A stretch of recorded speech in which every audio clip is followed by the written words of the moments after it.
Media and communication skills में आपका खैर मकदम है। मेरा नाम अनीसा फारूक।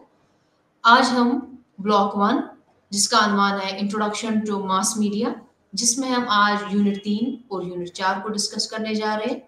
हमारे यूनिट 3 का अनवान है characteristics of different mass media.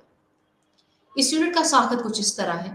सबसे पहले हम इस यूनिट के मकासद को देखते हैं, फिर इस यूनिट का थोड़ा तारुफ देंगे, फिर हम बात करेंगे प्रिंट मीडिया, पैदाइशी खसूसियात, और उसके बाद प्रिंट मीडिया में नए रुझानात क्या हैं, तारीखी कारी, नई प्रिंट मीडियाज यानी प्रिंटिंग टेक्नोलॉजीज जो नई आई हैं उन पे हम बात करेंगे, और उसके बाद हम देखेंगे कि नए जो रेवोल्यूशंस हैं यानी कंटेंट ऑफ रेवोल्यूशंस उस पे हम बात करेंगे।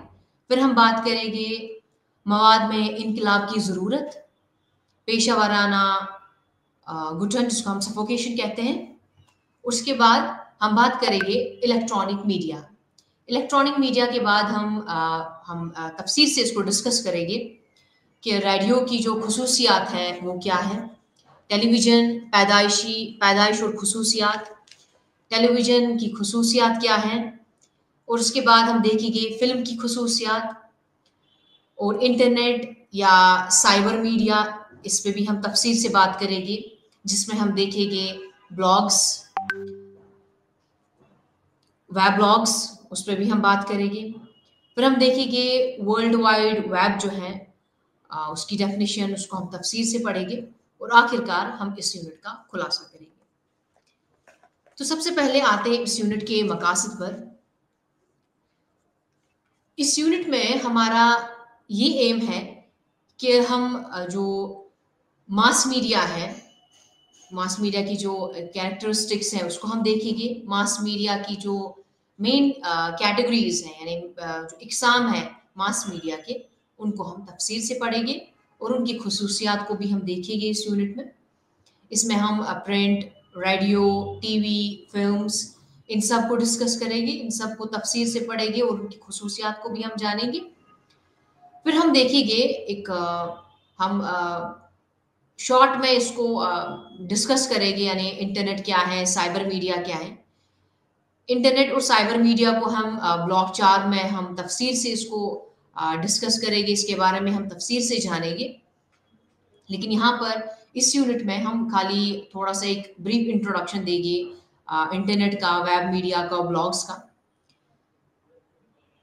इस यूनिट के अंत तक हम ये जानेंगे कि प्रिंट मीडिया का जो इस टाइम का स्टेटस जो है हिंदुस्तान में, उसके बारे में हम जानेंगे, और हम ये देखेंगे कि रेडियो जो है वो टीवी से मुख्तलिफ कैसे हैं, और रेडियो के लिसनर्स और टीवी के लिसनर्स जो है वो उनका जो टेस्ट है वो किस तरह से डिफर करता है, वो क्या प्रेफर करते हैं, उसके बारे में भी हम जानेंगे।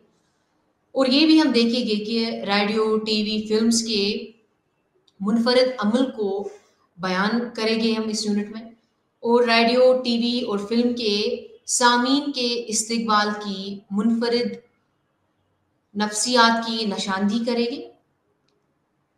तो सबसे पहले हम आ जाते हैं तारुफ पे यानी इंट्रोडक्शन वाले हिस्से पे। जैसे कि हमने इससे पहले भी डिस्कस किया, इस यूनिट में हम मास मीडिया को हम डिस्कस करेंगे। जो मास मीडिया के जो 4 इकसाम हैं उसको हम डिस्कस करेंगे, जिसमें हम प्रिंट, रेडियो, टीवी और फिल्म्स को तफसील से हम देखेंगे, और इनकी जो फंक्शन है यानी इन 4 जो इकसाम जो है मास मीडिया की, इनका काम ये है कि ये मुताला करने में हमें मदद करता है, तफरीक करता है, तस्लीम देता है, और सकाफत या सामीन या ख्यालात को फ़रोग देता है। यानी इनमें इनकी जो फंक्शन है वो है मुताला करना, तफरीक करना, तस्लीम देना, और तकाफत, सामीन या ख्यालात को फ़रोग देना है। कभी कभार इनकी जो फंक्शंस हैं वो कभी कभार ओवरलैप करती हैं, क्योंकि जो मीडिया जो है मास मीडिया इसमें ये जो मेन कैटेगरीज है, मेन इकसाम जो है, वो कभी कभार इनकी फंक्शनैलिटी वो ओवरलैप करती हैं, क्योंकि जो मेन जो हर कोई ये मीडिया जो है इसका ये ट्रेंड जो है वो हर यानी वो किन किन चीज़ों को वो जोर देता है, किन किन बातों को वो ज़्यादा तफसील से वो उन पे काम करता है, वो हम देखेंगे आगे इस यूनिट में। तो प्रिंट मीडिया जो है उसका काम ये है कि वो ज़्यादातर इंफॉर्मेशन को एम्फसाइज करता है, इंफॉर्मेशन पे ज़्यादा काम करता है। जैसे कि फ़िल्म की अगर हम बात करते हैं, तो इसका जो फ़ोकस है, वो है कि एंटरटेन करना, लोगों को एंटरटेन करना या समाज को कोई सबक देना या कोई मॉरल देना, एंटरटेनमेंट के थ्रू, फ़िल्म्स के थ्रू हम ये सब करते हैं। इसके अलावा हम न्यूज़ में देखते हैं, न्यूज़पेपर्स में हम देखते हैं, एडवर्टाइज़मेंट, कमर्शियल्स का किस तरह से इस्तेमाल हुआ है, वो भी हम आगे इस यूनिट में डिस्कस करेंगे। तो आ जाते हैं हम प्रिंट मीडिया, पैदाशी और खसूसियात क्या हैं, यानी इसकी जो जेनेसिस और कैरेक्टरिस्टिक्स उसको हम देखेंगे प्रिंट मीडिया की।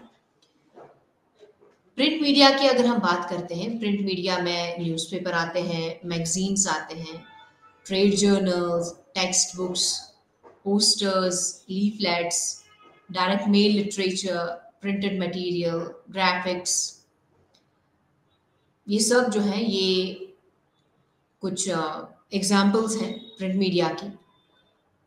प्रिंट मीडिया में बहुत सारी वैरायटीज़ आती हैं, यानी ये कमर्शियल आइटम्स को भी इंक्लूड करता है, कमर्शियल आइटम्स भी हम इनमें देखते हैं। जैसे कि प्रिंट मीडिया में अगर हम देखें, प्रिंट मीडिया में आजकल रैपर्स आते हैं, रैपर्स भी हम देखते हैं, उनमें एडवर्टीजमेंट होते हैं, या कैलेंडर्स को देखते हैं, ये भी प्रिंट मीडिया में शामिल है। या पैकेजिंग लेबल्स, पोस्ट कार्ड्स हो या स्ट्रीट बैनर्स हो या पोस्टल स्टैम्प्स हो, करेंसी नोट्स हो, इसके अलावा चेक बुक्स, स्टेशनरी पैड्स, ये सब जो है ये प्रिंट मीडिया में शामिल है। प्रिंट मीडिया में ये एजुकेशनल पर्पस के लिए इस्तेमाल होता है, ये कल्चर को प्रमोट करने के लिए भी हम इस्तेमाल करते हैं, या ऐसी गवर्नमेंट या ऐसे डिपार्टमेंट्स हो गए, प्रमोशनल डिपार्टमेंट्स हो गए, जो पब्लिशिंग का काम करती हैं, जहाँ पर पब्लिशिंग जो है प्रिंट मीडिया का इस्तेमाल होता है, ये भी हम देखेंगे आगे जाके। तो जो बेसिक प्रिंसिपल है इस टेक्नोलॉजी का, प्रिंट मीडिया का, ये इसमें जो न्यूज़पेपर से पहले डिस्कस किया, newspaper, magazines, journals, text books, ये सब शामिल है, यानी इन पे ही काम करता है। और उसके अलावा जब भी जैसे ही टेक्नोलॉजी में इजाफा हो गया है, जैसे ही नई नई टेक्नोलॉजीज आ गई हैं, तो उसी यानी कंप्यूटराइजेशन का काम, यानी कंप्यूटराइज्ड एनवायरनमेंट ज़्यादा बन गया है, तो ऑटोमेटाइजेशन ज़्यादा से ज़्यादा होने लगी है, यानी अब हैंड रिटन का काम बहुत कम होता है, अब सब काम जो है वो कंप्यूटर्स के थ्रू किया जाता है, यानी प्रिंटिंग का काम जो भी है वो कंप्यूटर्स के थ्रू किया जाता है।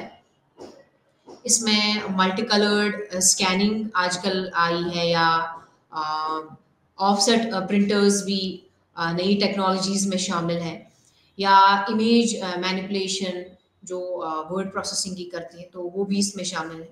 तो कंप्यूटराइजेशन की मदद से इसमें प्रिंट मीडिया में बहुत ही ज़्यादा तरक्की हुई है।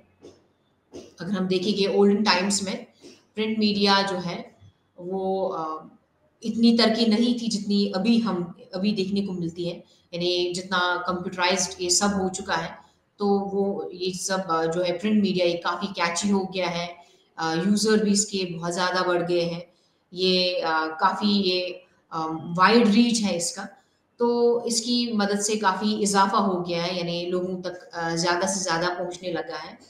और काफ़ी हम इसमें नई नई यानी कमर्शलाइजेशन का भी इसमें इस्तेमाल हो चुका है, जो एक पैसा कमाने का बहुत ही अहम ज़रिया बन गया है प्रिंट मीडिया के लिए। इसके बाद हम देखते हैं कि इसका जो आगाज़ है प्रिंट मीडिया का वो कैसे हो चुका है, किस तरह से, और इंडिया में इसकी पब्लिकेशन जो है वो कितनी हो जाती है, पर डे की अगर हम बात करते हैं और किस तरह से इसमें इजाफा हो चुका है, ये भी हम देखेंगे। तो शुरू करते हैं हम 1989 जो है 1989 में इंडिया में पब्लिशिंग न्यूज़पेपर पब्लिश हो गया था, यानी इंडिया जो है वो 10th लार्जेस्ट पब्लिशिंग न्यूज़पेपर मानी जाती है, जिसमें हिंदुस्तान जो है ये तीसरे नंबर पे है जो इंग्लिश में बुक्स प्रिंट करता है। इसके अलावा इंडिया में अगर देखा जाए कि न्यूज़पेपर जो है वो 27,054 न्यूज़पेपर्स जो हैं वो पब्लिश होते हैं, जिनमें 2,538 डेलीज़ हैं। इसके अलावा 144 जो हैं वो बाई वीकलीज़ हैं। उसके अलावा 8,353 वीकलीज़ पब्लिश होते हैं और 16,019 पीरियोडिकल्स पब्लिश होते हैं, जिनमें फोर्टनाइट या मंथलीज जो है वो पब्लिश होते रहते हैं। इसके अलावा न्यूज़पेपर जो है ये हर किसी स्टेट, हर किसी यूनियन टेरिटरीज में देखने को मिलता है आजकल, यानी आजकल के दौर में इंडिया ने इतनी तरक्की की है कि न्यूज़पेपर जो है हर किसी स्टेट, हर किसी यूनियन टेरिटरीज में ये पब्लिश होते हैं, जिसमें 3,711 जो है वो न्यूज़पेपर्स हैं। यानी उत्तराखंड में, उत्तर प्रदेश की अगर हम बात करते हैं, उत्तर प्रदेश में एक दिन में 3,711 न्यूज़पेपर पब्लिश होते हैं, जो जिसके बाद न्यू दिल्ली आता है। न्यू दिल्ली में 3,560 जो है न्यूज़पेपर पब्लिश होते हैं। इसके बाद महाराष्ट्र आता है, महाराष्ट्र में 3,173। उसके बाद वेस्ट बंगाल जिसमें जो 2,684 न्यूज़पेपर्स पब्लिश करता है। इसी तरह से बाकी जो स्टेट्स हैं वो डिसेंडिंग ऑर्डर में आ जाते हैं, जैसे कि राजस्थान 1,735, तमिलनाडु 1,551, उसके बाद मध्य प्रदेश 1,534, फिर आंध्र प्रदेश 1,399, फिर कर्नाटका 1,381, उसके बाद केरला 1,291, फिर बिहार 1,190। यानी इतने पब्लिकेशंस होती रहती हैं। देखा जाए कि हिंदुस्तान जो है ये लिंग्विस्टिकली डाइवर्स एरिया है, जिनमें बहुत सारी ज़बानें बोली जाती हैं, बहुत सारे डायलेक्ट्स बोले जाते हैं, जिनमें न्यूज़पेपर जो है ये बहुत सारी ज़ुबानों में पब्लिश होती हैं, बहुत सारे डायलेक्ट्स में पब्लिश होते हैं, या कुछ न्यूज़पेपर ऐसे भी हैं जो फॉरेन लैंग्वेज में भी पब्लिश होते हैं। तो सबसे पहले जो है ज़ुबान के बेसिस पे अगर देखा जाए, हिंदी जो है, हिंदी न्यूज़पेपर वो 20,000 के करीब है, यानी 20,589 न्यूज़पेपर्स पब्लिश होते हैं हिंदी में। उसके बाद इंग्लिश में न्यूज़पेपर की तादाद जो है वो 7,596 है। फिर उसके बाद आ जाता है बंगाली न्यूज़पेपर्स जो हैं उनकी तादाद है 2,741। फिर आता है उर्दू की न्यूज़पेपर की तादाद है 2,906। फिर मराठी, उसके बाद ऐसे तमिल, गुजराती, कन्नड़ा, तेलुगु, फिर उसके बाद मलयालम। न्यूज़पेपर जो है ये ब्रिटिश यानी ब्रिटिश राज के दौर में स्टार्ट ही हुआ था, यानी इसमें हिंदी लैंग्वेज, लेकिन उस टाइम ज़्यादा इंग्लिश न्यूज़पेपर्स पब्लिश होते थे। लेकिन जैसे ही हिंदुस्तान को आज़ादी मिली, उसके बाद नेशनल लैंग्वेज में पेपर्स पब्लिश होने लगे, न्यूज़पेपर्स पब्लिश होने लगे।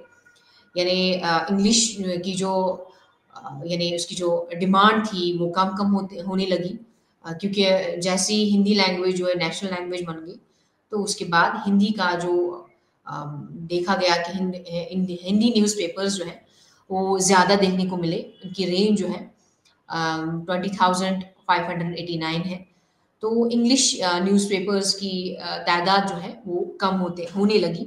फिर उसके बाद बाकी लैंग्वेज में भी न्यूज़पेपर्स को देखने को मिला, यानी बहुत सारे डायलैक्ट्स में, बहुत सारे लैंग्वेज में, जो इससे पहले ऑलरेडी हमने डिस्कस किए, बंगाली, मराठी, तमिल, गुजराती, इनमें देखने को मिले।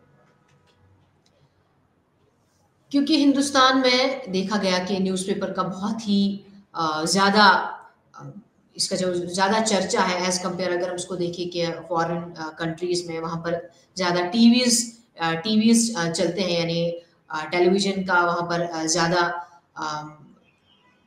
यानी उसकी ज़्यादा तादाद है, यानी लोग ज़्यादा प्रेफ़र करते हैं टीवी देखना।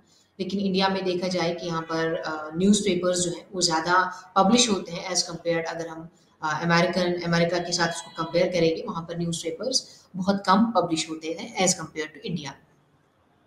इंडिया को इसीलिए जो न्यूज़पेपर्स हैं इनको हम साइलेंट रेवोल्यूशन कहते हैं, क्योंकि जो न्यूज़पेपर्स हैं उन्हीं की मदद की वजह से यहाँ पर हम आज़ादी हमें मिली, यानी इंडिया को फ्रीडम न्यूज़पेपर की मदद से ही मिली। क्योंकि फ्रीडम फाइटर्स जो हैं वो अपने आइडियाज़ न्यूज़पेपर में देते थे, या किस तरह से वो पूरी एक हिस्ट्री है। क्योंकि न्यूज़पेपर का जो रोल है वो काफ़ी अहम रहा है फ्रीडम में, फ्रीडम हासिल करने में। तो इसीलिए इसको हम साइलेंट रेवोल्यूशन भी कहते हैं। इसके बाद अगर देखा जाए कि न्यूज़पेपर जो है इसमें बहुत सारे कैरेक्टरिस्टिक्स हैं, यानी जो print media as a newspaper जो है उसकी बहुत सारी कैरेक्टरिस्टिक्स हैं, बहुत सारी खसूसियात हैं।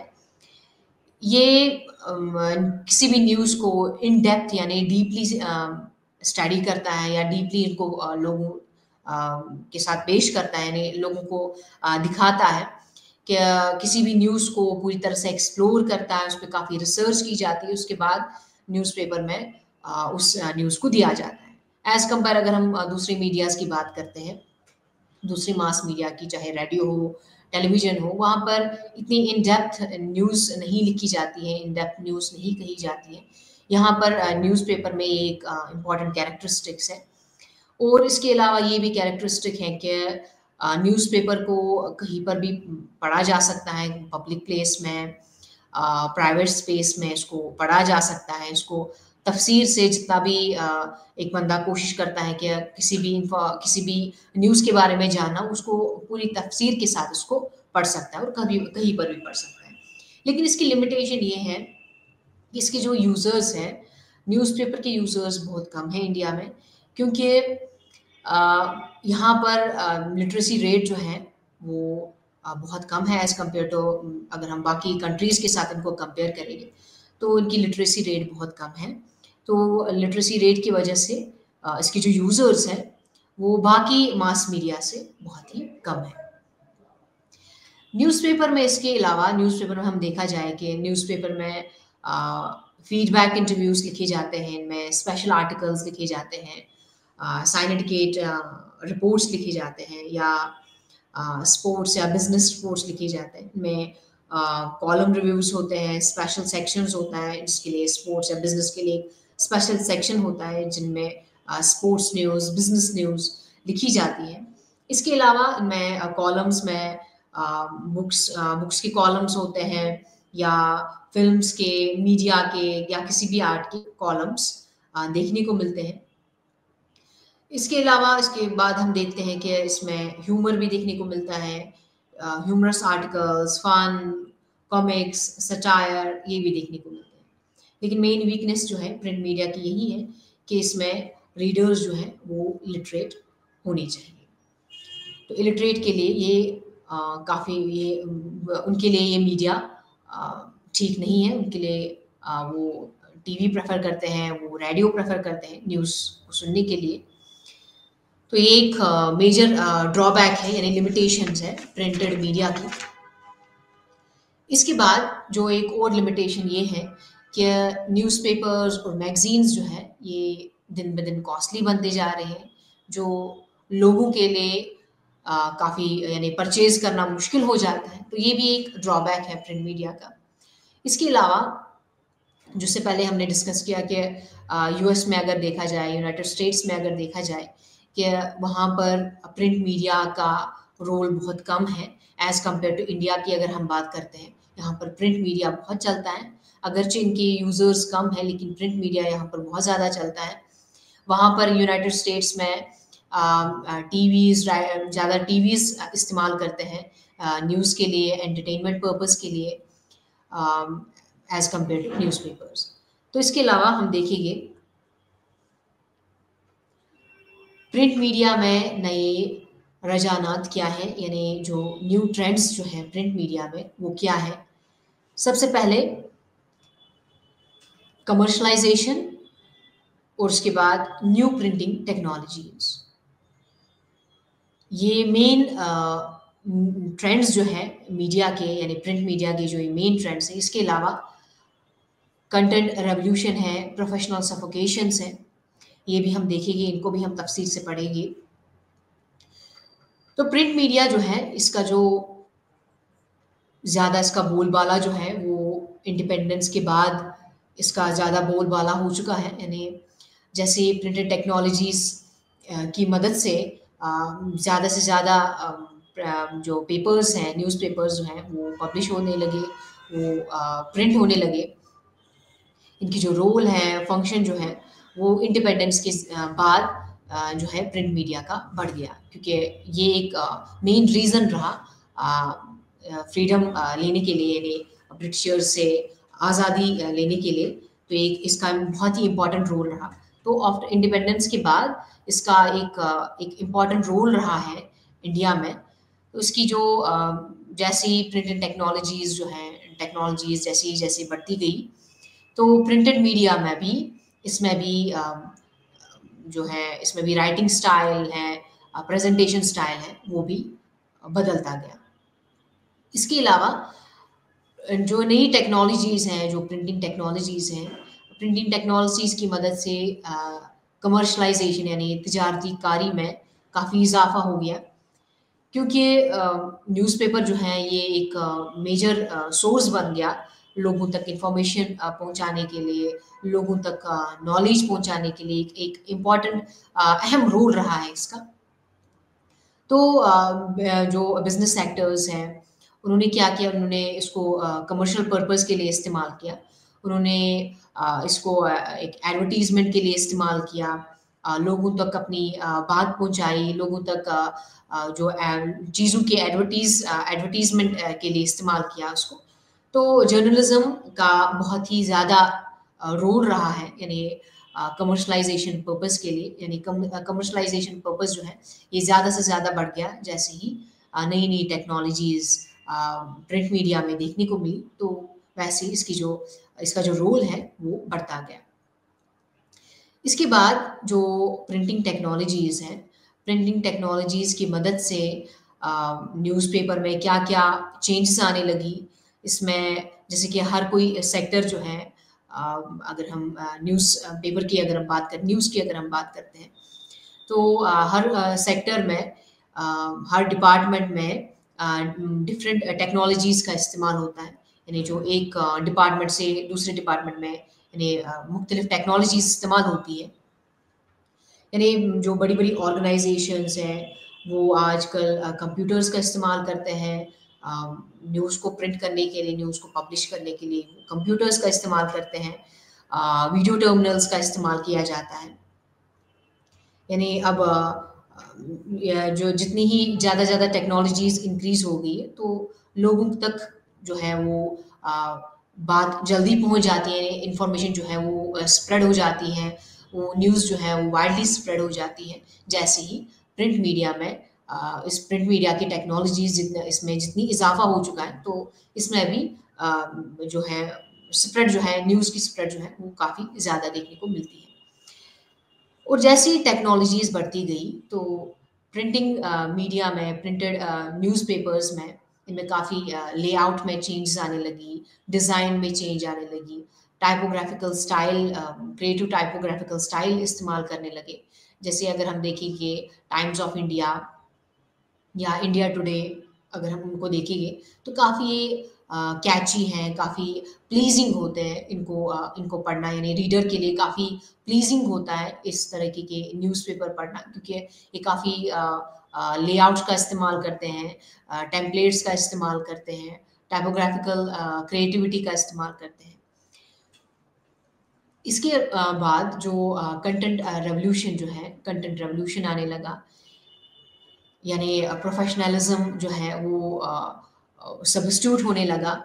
यानी अब जर्नलिज्म में देखा जाए कि जर्नलिज्म में इसमें जिसमें लैक ऑफ एक्सीलेंस थी उनको फायर किया गया। यानी उस तरीके के उस जो लोग थे, यानी जो उनमें काम करते थे, प्रिंट मीडिया में काम करते थे, उन लोगों को निकाला गया जो जिनकी अब ज़रूरत नहीं लगी, या जो ऐसा लगा कि जिनमें क्रिएटिविटी बहुत कम है, क्रिएटिव एबिलिटी बहुत कम है, उनको फायर किया गया।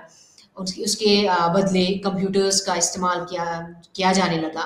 उसके बाद नई नई जो टेक्नोलॉजीज़ हैं उनका इस्तेमाल किया जाने लगा।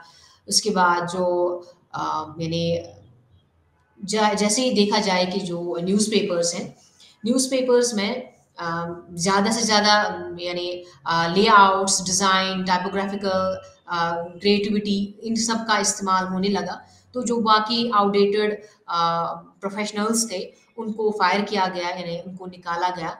उनका रोल जो है कंप्यूटर की मदद वजह से उनका रोल जो है वो कम होने लगा, और कंप्यूटर्स ने उनको ओवरकम किया।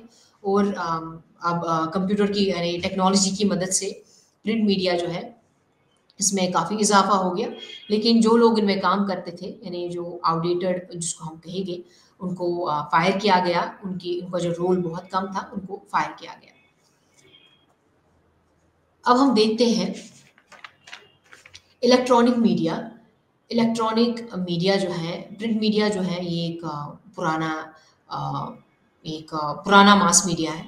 तो इस ये प्रिंट मीडिया तो चलता रहता है, लेकिन इसको अब आजकल इलेक्ट्रॉनिक मीडिया चलता है। यानी इलेक्ट्रॉनिक मीडिया में जैसे रेडियो है, टीवी है, इंटरनेट है, ये सब इन सब चीज़ों ने इसको ओवरकम किया। लेकिन अपना जो रोल है प्रिंट मीडिया का, वो है, यानी वो इन सब मीडियाज़ की वजह से तो कम होने लगा, लेकिन उसका जो अपनी जो एलिगेंस है वो है। जैसे कि रेडियो है, टीवी है, फ़िल्म्स हैं, तो अब इन सब का रोल हम देखते हैं इस यूनिट में, कि प्रिंट यानी रेडियो का, टेलीविज़न का, फ़िल्म्स का किस तरह से सोसाइटी पे क्या रोल है, इनकी क्या कैरेक्टरिस्टिक्स है, ये किस तरह से लोगों को पर्सुएड करते हैं। और टीवी जो है, इसका जन्म कब हुआ, टीवी किस तरह से इंट्रोड्यूस हो गया, इसको भी हम आगे यूनिट में, आगे इसी यूनिट में इसको हम डिस्कस करेंगे। तो स्टार्ट करते हैं हम टेलीविज़न को अगर हम देखेंगे, टेलीविज़न से पहले 19th सेंचुरी में अगर हम देखेंगे, 19th सेंचुरी से पहले मास कॉन्टैक्ट हुआ करता था। यानी उससे पहले स्टेज परफॉर्मेंस हुआ करती थी, यानी जहाँ पर आर्टिस्ट थे वो लाइव ऑडियंस के साथ इंटरेक्ट करते थे, या ऑडियंस के सामने लाइव परफॉर्म किया जाता था पहले 19 सेंचुरी से पहले। तो उसके बाद चेंज आने लगी उसमें, लेकिन उस दौर में, यानी 19th सेंचुरी से पहले, जब आर्टिस्ट्स और यानी लाइव स्टेज परफॉर्मेंस हुआ करती थी, वहाँ पर इंस्टेंट फीडबैक दिया जाता था। वहाँ पर अगरचे ऑडियंस का साइज़ बहुत कम होता था, क्योंकि वन टू वन इंटरेक्शन बहुत कम हुआ करती थी, लेकिन वहाँ पर ऑडियंस का साइज़ बहुत कम हुआ करता था, क्योंकि ऑडियंस का रोल उस ज़माने में बहुत कम था। लाइव परफॉर्मेंसेस हुआ करती थी, लेकिन उसकी जो ऑडियंसेस थी वो बहुत कम थी। यानी कुछ ही लोगों तक at a time live performance देखा जाता था, क्योंकि उस ज़माने में कैमरास, उस ज़माने में रिकॉर्डर्स, वैसा कुछ नहीं था। उसके बाद 1896 में सबसे पहली फ़िल्म आ गई थी, यानी वो कैमरा में उसको कैच किया जाता था, लेकिन उस 1896 में रिकॉर्डर नहीं हुआ करते थे। यानी उस ज़माने में फ़िल्म्स हुआ करती थी, लेकिन साउंड रिकॉर्डर के बिना, उसमें आवाज़ नहीं होती थी। उस टाइप के फ़िल्म्स में यानी लोगों तक मैसेज पहुँचाई जाती थी एक्शंस के थ्रू, विजुअल्स के थ्रू मैसेज पहुँचाई जाती थी, लेकिन कोई ऑडियो साउंड वॉइस उसमें नहीं हुआ करता था। फिर उसके बाद जब रेडियो इंट्रोड्यूस हो गया था, 1927 के आसपास रेडियो इंट्रोड्यूस हो गया था। फिर रेडियो के थ्रू लोगों तक इंफॉर्मेशन पहुंची, लोगों तक बात पहुंची, जिसमें ऑडियंस जो है वो बहुत हुआ करते थे। अम, यानी इसमें लाइव परफॉर्मेंस भी हुआ करती थी। उसको अक्सर जो है उसको ब्लाइंड मीडिया भी कहा जाता है, क्योंकि रेडियो में देखा नहीं जाता है कि परफॉर्मर कौन है, ऑडियंस कौन है। उसको ब्लाइंड मीडिया भी कहा जाता था। फिर उसके बाद 1930s में टेलीविज़न आ गया। टेलीविज़न में उसमें देखा गया कि काफ़ी डेवलपमेंट आने लगी फिर टेलीविज़न में भी। वर्ल्ड वार सेकंड के बाद इसमें देखा गया कि डेवलपमेंट बहुत सारी देखने को मिली। फिर उसके बाद ग्लैमर मीडिया जो है, टीवी एक ग्लैमर मीडियम बन गया। यानी 1959 के बाद इंडिया में भी इंट्रोड्यूस हो गया। टीवी जो है इंडिया में आने लगा, इंडिया में भी उसको देखने लगा, क्योंकि ये एक एजुकेशन का सोर्स बन गया, इंफॉर्मेशन का सोर्स बन गया, एंटरटेनमेंट का भी एक पर्पस बन गया, जिसमें फिल्म्स के थ्रू मैसेज दी जाती थी, ड्रामास के थ्रू, सीरियल्स के थ्रू मैसेज पहुंचाई जाती थी। और कहा जाता है, साइकोलॉजिस्ट कहते हैं कि रिसेप्टर्स यानी जिसमें रेडियो जो है वो टीवी से कम इफ़ेक्टिव है, यानी उसका जो इफ़ेक्ट है लोगों पर वो बहुत कम है एज़ कम्पेयर टू टीवी। क्योंकि रेडियो में खाली लिसनर्स जो हैं वो खाली सुनते हैं, वो टीवी में सुनते भी हैं और देखते भी हैं। और जब किसी भी चीज़ को सुना जाता है या उसको देखा भी जाता है, उसका इफ़ेक्ट जो है वो काफ़ी स्ट्रॉन्ग रहता है, ये साइकोलॉजिस्ट का कहना है। तो टीवीज़ और रेडियो की मदद से ये काफ़ी इम्प्रूवमेंट आने लगी, इसका दौर बढ़ता गया, इसकी जो स्प्रेड है वो काफ़ी देखने को मिली। यानी रेडियो और टीवी जो है ये एक मेन ये जो इकसाम है इलेक्ट्रॉनिक मीडिया के। अब हम देखते हैं कि रेडियो की जो कैरेक्टरिस्टिक्स हैं, खुसूसियात जो हैं, वो रेडियो की क्या है। रेडियो को इससे पहले हमने देखा कि इससे पहले हमने डिस्कस किया, रेडियो जो है ये एक मेजर कैटेगरी है इलेक्ट्रॉनिक मीडिया की। लेकिन अगरचे इसकी ऑडियंस जो है, इसकी ऑडियंस भी बहुत ज़्यादा है एज़ कम्पेयर टू बाकी जो मीडियाज़ थे, यानी स्टेज परफॉर्मेंस जो उससे पहले हुआ करती थी। तो उसके साथ अगर उनको कंपेयर किया जाए, इसकी ऑडियंस बहुत ज़्यादा है। इसमें ऑडियंस जो है इसमें खाली सुन सकते हैं, एंड इसमें लिसनर्स जो हैं वो परफॉर्मर को देख नहीं सकते हैं। इसमें परफॉर्मर जो है वो लिसनर को भी नहीं देख सकता है, इसीलिए इसको ब्लाइंड मीडियम कहा जाता है। यानी इसमें लिसनर और परफॉर्मर एक दूसरे को नहीं देखते हैं, खाली इसमें सुना जाता है एक दूसरे को। यानी इसको हम साइटलेस मीडियम भी कहा जाता है या ब्लाइंड मीडिया भी कहा जाता है। इसकी जो मेजर जो कैरेक्टरिस्टिक्स हैं, खुसूसियात जो हैं, वो है कि a medium of sound, a medium of voice and intimate medium, इसको हम डिस्कस करेंगे। रेडियो जो है ये एक साउंड का एक मीडियम है, यानी इसमें साउंड के ज़रिए ही इंफॉर्मेशन पहुंचाई जाती है, साउंड के ज़रिए ही ये ब्रॉडकास्ट होता है, जिसमें स्पोकन वर्ड्स हो या म्यूज़िक हो या साउंड इफ़ेक्ट्स के ज़रिए लोगों तक बात पहुंचाई जाती है। इसमें साउंड्स जो हैं ये एयरवेव्स के ज़रिए लिसनर तक ये पहुंच जाती हैं, जिसमें साउंड जो है ये प्लेजेंट होना चाहिए, ये एक्सप्रेसिव होना चाहिए, ताकि जो लिसनर्स हैं, लिसनर्स की कानों पे काफ़ी असरदार हो। तो इसका जो ये एक बेसिक कैरेक्टरिस्टिक है। इसके बाद अ मीडियम ऑफ वॉइस, यानी एक वॉइस का भी मीडियम है रेडियो। रेडियो में जो इससे पहले हमने देखा डिस्कस किया कि इसमें परफॉर्मर जो है वो खाली वॉइस के ज़रिए ही उसको पहचाना जाता है, उसकी साउंड के ज़रिए ही उसको पहचाना जाता है। फिर साउंड को म्यूज़िक के साथ मिक्स किया जाता है या कुछ साउंड इफ़ेक्ट्स के ज़रिए इसको मिक्स किया जाता है, यानी जो परफॉर्मर होता है उसकी वॉइस को म्यूज़िक के साथ, साउंड इफ़ेक्ट्स के साथ मिक्स किया जाता है, उसके बाद उसको ब्रॉडकास्ट किया जाता है। इसमें एक्टर्स वोकल ट्रिक्स का इस्तेमाल करते हैं, क्योंकि जो लिसनर्स के कानों पे काफ़ी इफ़ेक्टिव हो, इसलिए इनको इसमें वोकल ट्रिक्स का इस्तेमाल किया जाता है।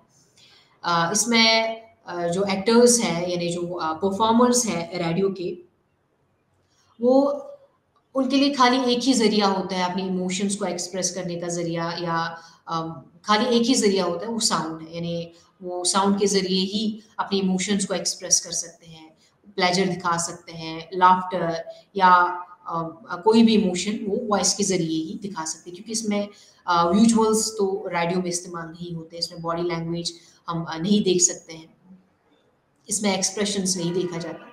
तो एक्टर्स के पास जो है वो खाली वॉइस है, तो वॉइस के ज़रिए ही वो अपनी इमोशंस को एक्सप्रेस करता है। फिर उसके बाद इंटीमेट मीडियम, यानी रेडियो को एक इंटीमेट मीडियम भी कहा जाता है, क्योंकि कास्टर जो है वो यानी जो भी परफॉर्मेंसेस होती हैं, यानी जो परफॉर्मर जो अपनी वॉइस को ब्रॉडकास्ट करता है, तो लिसनर के पास खाली वो उसको इमेजिन कर सकता है कि वो क्या कहता है, यानी इमेजिनेशन के ज़रिए ही वो यानी तसव्वुर कर सकता है कि जो परफॉर्मर है वो क्या कह रहा है, यानी परफॉर्मर के थॉट्स के साथ वो अपने थॉट्स को मैच कर रहा है। इसको हम यानी इंटीमेट मीडियम कहते हैं। उसके बाद मोबाइल मीडियम, यानी एक मोबाइल मीडियम भी रेडियो को कहा जाता है। यानी मोबाइल को हम यानी मोबाइल इसलिए कहा जाता है क्योंकि मोबाइल यानी जिसको हम एक जगह से लेकर दूसरी जगह तक इसको कहीं पर भी इसको सुन सकते हैं, इसीलिए इसको मोबाइल कहा जाता है। हम रेडियो को घर में भी हम इसको सुन सकते हैं, कहीं पिकनिक स्पॉट पे या ड्राइव कर रहे हो तब भी हम इसको सुन सकते हैं, या बीच पे हो या कहीं पर भी पब्लिक प्लेस हो, प्राइवेट प्लेस हो, वहाँ पर भी हम रेडियो को सुन सकते हैं। लेकिन इस मीडियम की एक यही कैरेक्टरिस्टिक्स हैं, यानी इसको कहीं पर भी कैरी किया जा सकता है, इसको कहीं पर भी सुना जा सकता है। इसके अलावा ये काफ़ी चीप है, यानी बहुत सस्ता है, अगर दूसरे मीडियम के साथ इसको कंपेयर किया जाए। रेडियो जो है ये बहुत ही सस्ता मीडियम है। यानी अगर इसको टेलीविज़न के साथ कंपेयर किया जाए, टेलीविज़न में बहुत सारे वर्कर्स होते हैं, इनमें प्रोडक्शन हाउसेस होती हैं, जिनमें परफॉर्मर्स होती हैं, प्रोड्यूसर्स होते हैं, उनकी ज़रूरत पड़ती है। मेकअप मैन की, कॉस्ट्यूम्स की, कॉस्ट्यूम मैन की, कैमरा मैन की, या सीन डिज़ाइनर की, सिल्वर लाइट यानी लाइट मैन की, इंजीनियर्स की, प्रोड्यूसर्स, परफॉर्मेंस, इनकी सब ज़रूरत पड़ती है टीवी में। लेकिन रेडियो में खाली प्रोड्यूसर, जो प्रोग्रामर का प्रोड्यूसर हो, और परफॉर्मर, इनकी ज़रूरत पड़ती है। इनमें बहुत सारे वर्कर्स की ज़रूरत नहीं पड़ती है। तो इनका इसकी जो ये जो है रेडियो जो है ये काफ़ी चीप है एज़ कम्पेयर टू टेलीविज़न। अब हम बात करते हैं टेलीविज़न की जो कैरेक्टरिस्टिक्स हैं। टेलीविज़न जो है ये 20th सेंचुरी में यानी 1950s के बाद ये इंट्रोड्यूस हो गया था। इससे पहले रेडियो था, और रेडियो से पहले साइलेंट फ़िल्म्स को हमने देखा। साइलेंट फ़िल्म्स से पहले स्टेज परफ़ॉर्मेंस हुआ करती थी। तो टेलीविज़न जो है, तो ये काफ़ी स्प्रेड होने लगा, यानी लोग इसको काफ़ी पसंद करने लगे। ये एक इन्फॉर्मेशन का एक ज़रिया बन गया, एजुकेशन का भी एक ज़रिया बन गया, न्यूज़ का ज़रिया बन गया, तो इसकी जो एंटरटेनमेंट का भी एक ज़रिया बन गया। तो ये जो टेलीविज़न है, टेलीविज़न जॉन बर्ड ने इसको इन्वेंट किया था 1924 में। इसको इन्वेंट किया गया, और 1924 में ही सबसे पहली जो है ये पिक्चर जो है वो विजुअल से, यानी इसको देखा गया है 1924 में ही, यानी टेलीविज़न जो है वो इंट्रोड्यूस हुआ। फिर बीबीसी ने 1936 2 नवंबर 1936 में पहला टेलीविज़न सर्विस जो है इंट्रोड्यूस किया। फिर उसके बाद यूनाइटेड स्टेट में यानी 1955 में नेटवर्क्स, यानी यूरोप में लिंकिंग नेटवर्क्स डेवलप हो गए, इन्वेंट हो गए थे। इसी तरह से फिर बाकी रीजनल्स में, यानी रीजन्स में भी जो चैनल्स हैं वो इंट्रोड्यूस होने लगी, जैसे कि दूरदर्शन, वो अक्टूबर 1972 में इस्टेब्लिश हो गया था। या दूरदर्शन केंद्र श्रीनगर जो है वो 1973 में इस्टेब्लिश हो गया था। उसके बाद दूरदर्शन कलकत्ता, मद्रास, अमृतसर, जालंधर आहिस्ता-आहिस्ता इंट्रोड्यूस हो गया। फिर उसके बाद केबल टेलीविजन्स आ गए थे। केबल टेलीविजन्स 1991 में सेटअप हो गए थे। केबल टेलीविजन्स के ज़रिए ही बहुत सारे चैनल्स जो है इंट्रोड्यूस हो गए थे। मल्टीपल पर्पस, मल्टीपल चॉइसेस जो है इंडिविजुअल के लिए दी गई, यानी काफ़ी एक फ्रीडम सा रहा। यानी एक बहुत सारी इंफॉर्मेशन बहुत सारी चैनल्स के थ्रू दी जाने लगी। ब्रॉडकास्टिंग जो है वो काफ़ी ईज़ी हो गई। और अब देखते हैं जो टेलीविज़न की ख़ुसूसियात हैं, वो हैं कि ये दोनों ऑडियो भी हैं, विजुअल मीडिया भी है। यानी इसमें रेडियो जो है खाली ऑडियो मीडियम था, लेकिन टेलीविज़न ऑडियो और विजुअल मीडियम है। इसमें इससे पहले भी हमने जैसे डिस्कस किया कि साइकोलॉजिस्ट का कहना है कि ऑडियो और विजुअल मीडियम, यानी वो ऐसा मीडियम जिसमें ऑडियो विजुअल हो, जैसे कि टेलीविज़न, इसका काफ़ी इफ़ेक्ट रहता है as compare to audio medium या खाली विजुअल मीडियम जैसे कि रेडियो है। तो यानी टेलीविज़न का लोगों पर काफ़ी इफ़ेक्ट रहा है एज़ कम्पेयर टू रेडियोज़। तो इसका काफ़ी इन्फ्लुएंस रहा है इंडिविजुअल्स पे। ये इन्फॉर्मेशन का ज़रिया बन गया है, एजुकेशन, एंटरटेनमेंट का भी पर्पस बन गया है। इसके बाद इसकी जो कैरेक्टरिस्टिक है कि वसिया रसाई और आला साक, यानी ये बहुत लोगों तक, यानी इसका जो रीच है बहुत लोगों तक पहुंच जाता है एट अ टाइम। बहुत लोग इसको सुन सकते हैं, देख सकते हैं। यानी चाहे वो किसी भी कॉर्नर में हो, दुनिया के किसी भी कोने में हो, वो देख सकता है, लोगों को दूसरे मुल्क में देख सकता है, या कहीं पर भी हम टीवीज़ जो हैं वो वहाँ पर हम इंफॉर्मेशन वहाँ से हासिल कर सकते हैं। यानी कैमराज़ जो हैं वो किसी भी कोने में जा सकते हैं, यानी चाहे वो प्लेन में हो, अर्थ में हो, यानी पूरे अर्थ की खोज करनी हो वहाँ तक कैमराज़ जाते हैं। यानी समंदर की खोज करना हो या कहीं पर भी कोई भी इंफॉर्मेशन जो है वो पेश करनी हो, तो टीवीज़ के ज़रिए हम इंफॉर्मेशन हासिल करते हैं, यानी लोगों तक इंफॉर्मेशन टीवीज़ के ज़रिए पहुँच जाती है। और उसके बाद ग्लैमर मीडियम, यानी टीवी जो है ये एक ग्लैमर मीडियम भी बन चुके हैं। इनको हम ग्लैमर मीडियम भी कहा जाता है, क्योंकि इनमें जो ग्लिटरिंग पर्सनैलिटीज़ हैं या इंटरनेशनल कॉन्फ्रेंसेस हैं, स्पोर्ट मीट्स हैं या फेस्टिवल्स हैं, फैशन शोज़ हैं, ट्रैवल शोज़ हैं, इंटरव्यूज़ हैं, वर्ल्ड लीडर्स हैं, या ब्यूटीफुल या बोल्ड पर्सनैलिटीज़ हैं, उनको हम देख सकते हैं, उनको हम जान सकते हैं टीवी के ज़रिए। यानी एक ग्लैमर मीडियम बन चुका है, इसलिए इसको हम मैजिक बॉक्स भी कहते हैं।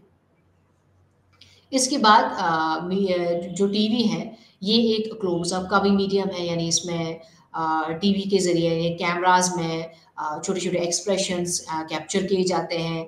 इसमें इमोशंस ईज़िली इसमें इमोशंस अंडरस्टैंड किया जाता है, क्योंकि कैमरा जो है काफ़ी एक क्लोज़अप व्यू लेता है इंडिविजुअल्स का। तो इसमें हम काफ़ी एक्सप्रेसिंग रिएक्शंस देखने को मिलते हैं। ड्रामास के थ्रू इंटरव्यूज़ का अगर हम देखें, या जो टीवी पे जो डिस्कशंस होते हैं उनको भी हम देख सकते हैं, क्लोज़अप्स उनका हम देख सकते हैं। तो एक क्लोज़अप का एक मीडियम बन गया है। और उसके बाद लिविंग रूम का भी एक मीडियम है, जैसे कि टीवी जो है घर बैठे हम एंटरटेनमेंट हासिल कर सकते हैं। यानी अब थिएटर जाने की ज़रूरत नहीं है, सिनेमाज़ जाने की ज़रूरत नहीं है। जो भी हम थिएटर्स या सिनेमाज़ में फ़िल्म्स देख सकते हैं, वो हम घर बैठे हम देख सकते हैं, अपने लिविंग रूम में उसको हम देख सकते हैं। यानी अब हमें सिनेमाज़ जाने की ज़रूरत नहीं है, थिएटर्स जाने की ज़रूरत नहीं। हम फ़िल्म्स, ड्रामाज़ जो हैं, वो हम घर बैठे देख सकते हैं, घर बैठे एंटरटेन हो सकते हैं। और उसके बाद डेमोक्रेटाइज़ेशन मीडियम, यानी इसमें हम अ, जो टीवी है ये एक इम्पॉर्टेंट ज़रिया है लोगों तक कोई भी इंफॉर्मेशन पहुँचने का एक ज़रिया है, या अगर हमें सोसाइटी में बदलाव लाना है तो टीवी का बहुत ही इम्पोर्टेंट रोल है। हम फ़िल्म्स के ज़रिए, शॉर्ट फ़िल्म्स के ज़रिए, एडवर्टाइज़मेंट के ज़रिए लोगों तक इंफॉर्मेशन पहुँचाते हैं।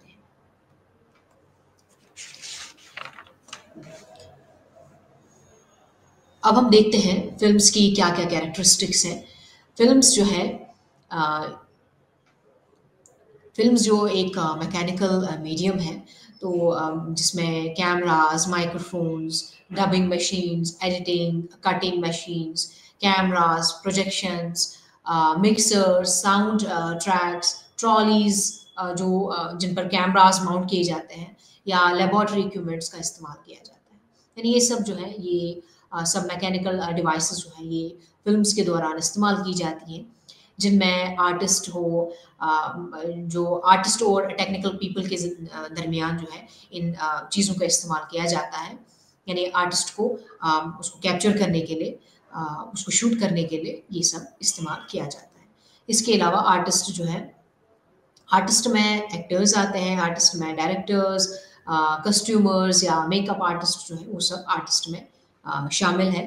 तो अब देखते हैं कि इसकी जो ख़ुसूसियात हैं वो है कि मास मीडियम यानी सिनेमा जो है सिनेमा को अगर हम देखेंगे सिनेमा में जो सिनेमा हॉल्स हुआ करते थे, सिनेमा हॉल्स में काफ़ी यानी स्पेसिफिक लोगों की तादाद हो जाती थी।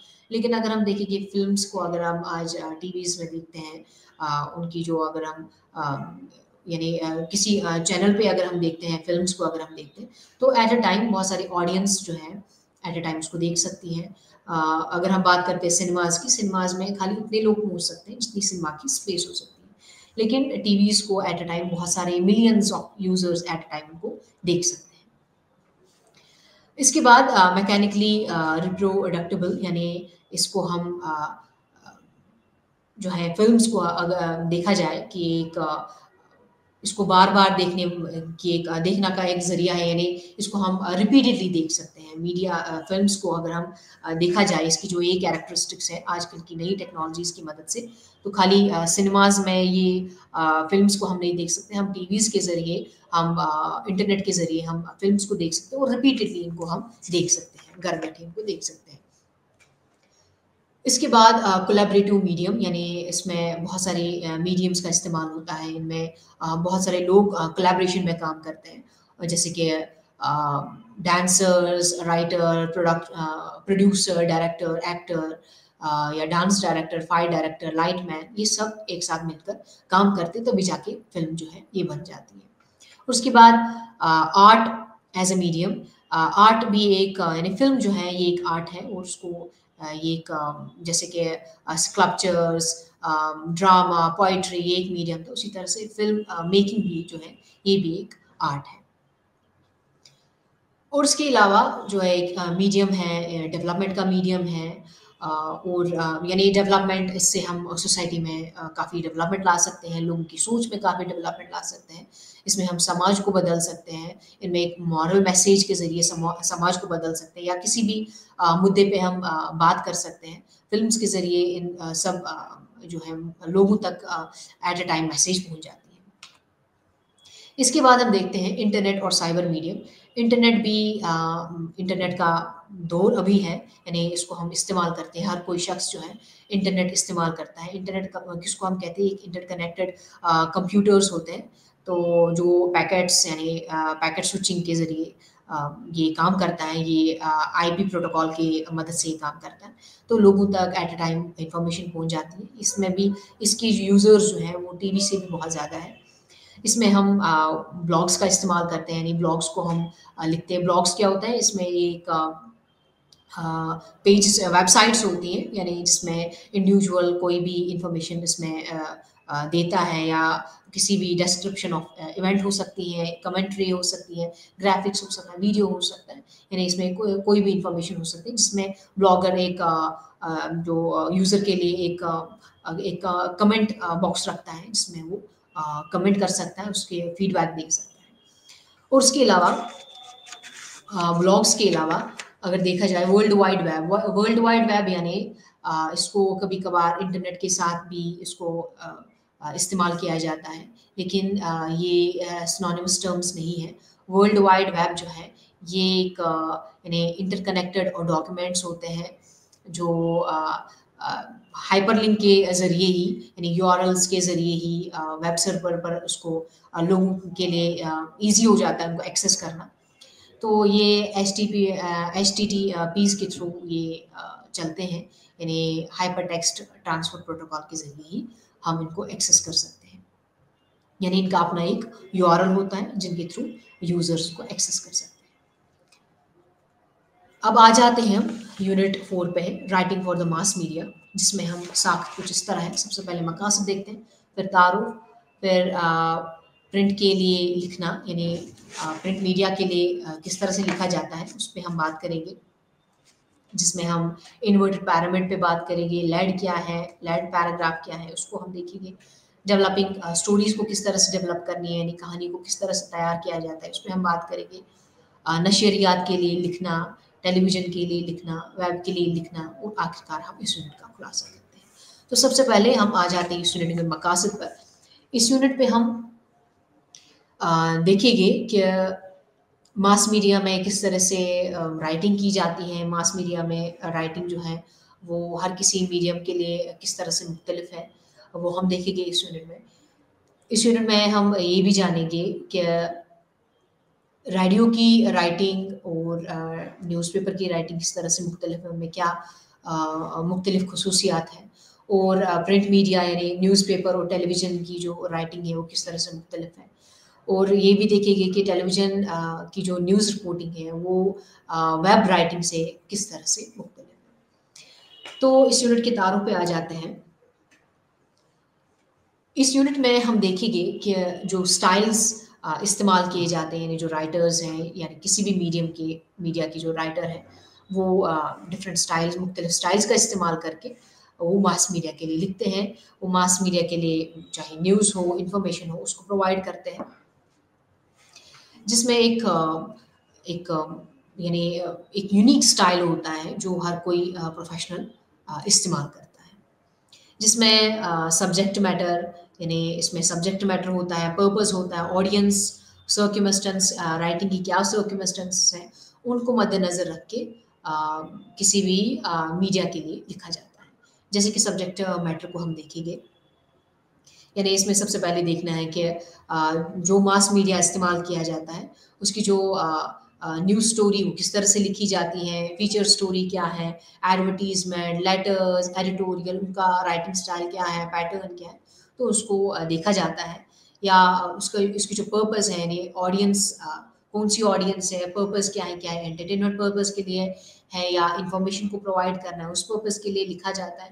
तो मेन पर्पस को देखा जाता है, और उसके बाद ऑडियंस को देखा जाता है। ऑडियंस कैसी है, क्या हाईली एजुकेटेड ऑडियंस है या मीडियम एजुकेटेड ऑडियंस है, या किस तरह की ऑडियंस है, क्या मिक्सड है, उसको भी देखकर लिखा जाता है, उसको देखकर राइट किया जाता है। और उसके बाद राइटिंग की सर्कमस्टेंसेस क्या है, यानी कौन सी यानी किस तरह से जैसे कि जब जर्नलिस्ट जब न्यूज़पेपर के लिए लिखता है तो उसके लिए उसमें एक प्रेशर होता है कि किसी पर्टिकुलर डेडलाइन तक उसको पर्टिकुलर टास्क कंप्लीट करनी पड़ती है। तो उस सर्कमस्टेंस के बेसिस पे भी राइटिंग का डिफरेंट स्टाइल देखने को मिलता है। अब हम देखते हैं कि प्रिंट के लिए लिखना, यानी प्रिंट के लिए जब लिखा जाता है तो किस फॉर्मेट का इस्तेमाल किया जाता है। तो प्रिंट जो है ये एक बहुत ही यूज्ड मास मीडिया है, जिसमें सबसे पहले इन्फॉर्मेशन को हासिल की जाती है, फिर इन्फॉर्मेशन को ऑर्गेनाइज मैनर में इसको पेश किया जाता है। इसको पहले आइडेंटिफाई किया जाता है किस बंदे ने कहाँ से, कौन सा सोर्स था जहाँ से हमने इन्फॉर्मेशन लाई, इनमें रेलिवेंट फैक्ट्स को देखना पड़ता है। फिर लोगों को, यानी उन जो सोर्सेस हैं उनको आइडेंटिफाई किया जाता है। उसके बाद टाइम, डेट, एक्यूरेसी, इन सब चीज़ों का ख़्याल रखा जाता है। डायरेक्ट कोट्स का ख़्याल रखा जाता है। इनमें इसकी जो बिगिनिंग है वो किस तरह से होनी चाहिए, इसका जो मेन पैराग्राफ्स हैं उनको किस तरह, यानी बॉडी जो है वो किस तरह से पेश करनी है। तो इन सब बातों का ख़्याल रखना पड़ता है। उस तरह से उसके बाद राइट किया जाता है। यूजुअली देखा जाए कि इन्वर्टेड पैरामिड का इस्तेमाल किया जाता है। इन्वर्टेड पैराग्राफ यानी पैरामिड, यानी जिसमें एक इंफॉर्मेशन, एक इसमें एक स्टाइल दिया गया है कि किस तरह से राइटर जो है प्रिंट मीडिया के लिए लिखता है। जैसे ही राइटर जो है उसको इन्फॉर्मेशन मिल जाती है किसी भी टॉपिक के लिए, यानी किसी मुद्दे को उसको कुछ लिखना है, कोई न्यूज़ देनी है, तो सबसे पहले वो इन्फॉर्मेशन को हासिल करता है। जैसे ही वो इन्फॉर्मेशन को हासिल करता है, उसके बाद वो डिसाइड करता है कि इस स्टोरी के का जो स्ट्रक्चर है वो कैसा होगा। वो गोल देखता है कि इस न्यूज़ का जो गोल है वो क्या है, रीडर्स क्या होंगे, क्या वो रीडर्स के लिए ईज़ी हो जाएगा, यानी क्विकली हेडलाइंस के ज़रिए ही वो अंदाज़ा कर सकते हैं कि आगे न्यूज़ में, आगे पूरी तफ़सीर में क्या लिखा गया है। यानी इन सब चीज़ों को मद्देनज़र रख के राइटर जो है वो न्यूज़ को लिखता है, वो प्रिंट मीडिया के लिए लिखता है।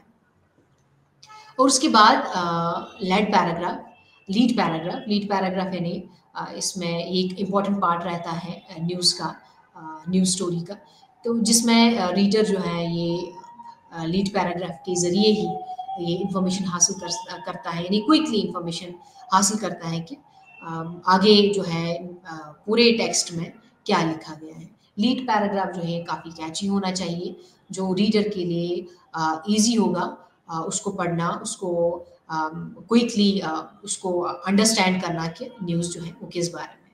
तो ये इसमें फ़ोकस्ड आर्टिकल्स में लीड पैराग्राफ लिखा जाता है। न्यूज़ वाले न्यूज़ स्टोरीज़ में लीड पैराग्राफ देखने को मिलता है। तो लीड पैराग्राफ जो है ये रीडर के एक कंप्लीट सेंस प्रोवाइड करता है कि इन्फॉर्मेशन जो है वो आगे क्या है।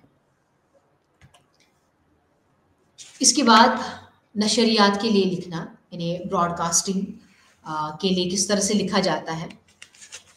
ब्रॉडकास्टिंग में टाइमलेसनेस का ख्याल रखा जाता है। इसमें जो उसकी कैरेक्टरिस्टिक्स हैं वो टाइमलेसनेस है। उसमें इंफॉर्मेशन जो है वो पूरी तरह से एक्सप्लेनेशन के साथ नहीं लिखी जाती है। इसमें जो लैंग्वेज है वो बहुत मुख्तलिफ होती है। और इसको हम देखते हैं कि जो ये ब्रॉडकास्टिंग वाली राइटिंग होती है, टाइमलेसनेस यानी ब्रॉडकास्टर्स जो हैं वो न्यूज़ को विद इन टाइम उसको प्रोवाइड करते हैं, उसको ब्रॉडकास्ट करते हैं। जो ब्रॉडकास्टिंग वाली न्यूज़ होती है वो आवर टू आवर वैरी करती है, मिनट टू मिनट, यानी इसमें जैसे अगर न्यूज़पेपर की बात करते हैं, न्यूज़पेपर में न्यूज़पेपर कल वाली न्यूज़ को छापता है, यानी जो पास्ट में हुआ था, यानी एक दिन पहले जो भी हुआ था उसको हम नेक्स्ट डे उसको हम पढ़ सकते हैं। लेकिन जो जैसे कि इंटरनेट ऑनलाइन न्यूज़ अगर देखें या टीवीज़ में, रेडियोज़ में जो न्यूज़ होती है वो एट अ टाइम जो उस वक़्त होता है उसके बारे में इन्फॉर्मेशन देता है, लोगों तक बात पहुँचाता है। Hour to hour, minute to minute जो है ये न्यूज़ वैरी हो जाती है। और उसके बाद जो रेडियो वाली न्यूज़ होती हैं या टेलीविज़न वाली न्यूज़ अगर हम देखते हैं, इसमें ज़्यादा तफ़सीर नहीं दी गई होती है, इसमें बहुत ही कम यानी शॉर्ट में लिखा जाता है एज़ कम्पेयर अगर हम न्यूज़पेपर को देखते हैं। न्यूज़पेपर में न्यूज़ जो है वो काफ़ी तफ़सीर से लिखा जाता है, उसको तफ़सीर से पेश किया जाता है। इसमें स्ट्रेट फॉरवर्ड मैनर का इस्तेमाल किया जाए, यानी जो राइटर है वो काफ़ी स्ट्रेट फॉरवर्ड मैनर का इस्तेमाल करता है, तो स्ट्रेट फॉरवर्ड तरीके से इंफॉर्मेशन प्रोवाइड करता है। और उसके बाद जो है लैंग्वेज जो है, यानी लैंग्वेज भी किस तरह से डिफ़र करती है।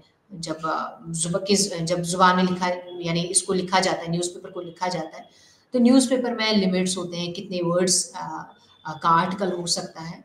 और इसमें यानी 1000 से लेकर 1100 तक के कम से कम वर्ड्स होते हैं। लेकिन न्यूज़ में जो रेडियो की न्यूज़ होगी या टेलीविज़न की न्यूज़ होगी, उसमें काफ़ी स्पेसिफिक वर्ड्स होते हैं, यानी हेडलाइंस काफ़ी प्रोवाइड की जाती है और काफ़ी ब्रेविटी के साथ उसको पेश किया जाता है।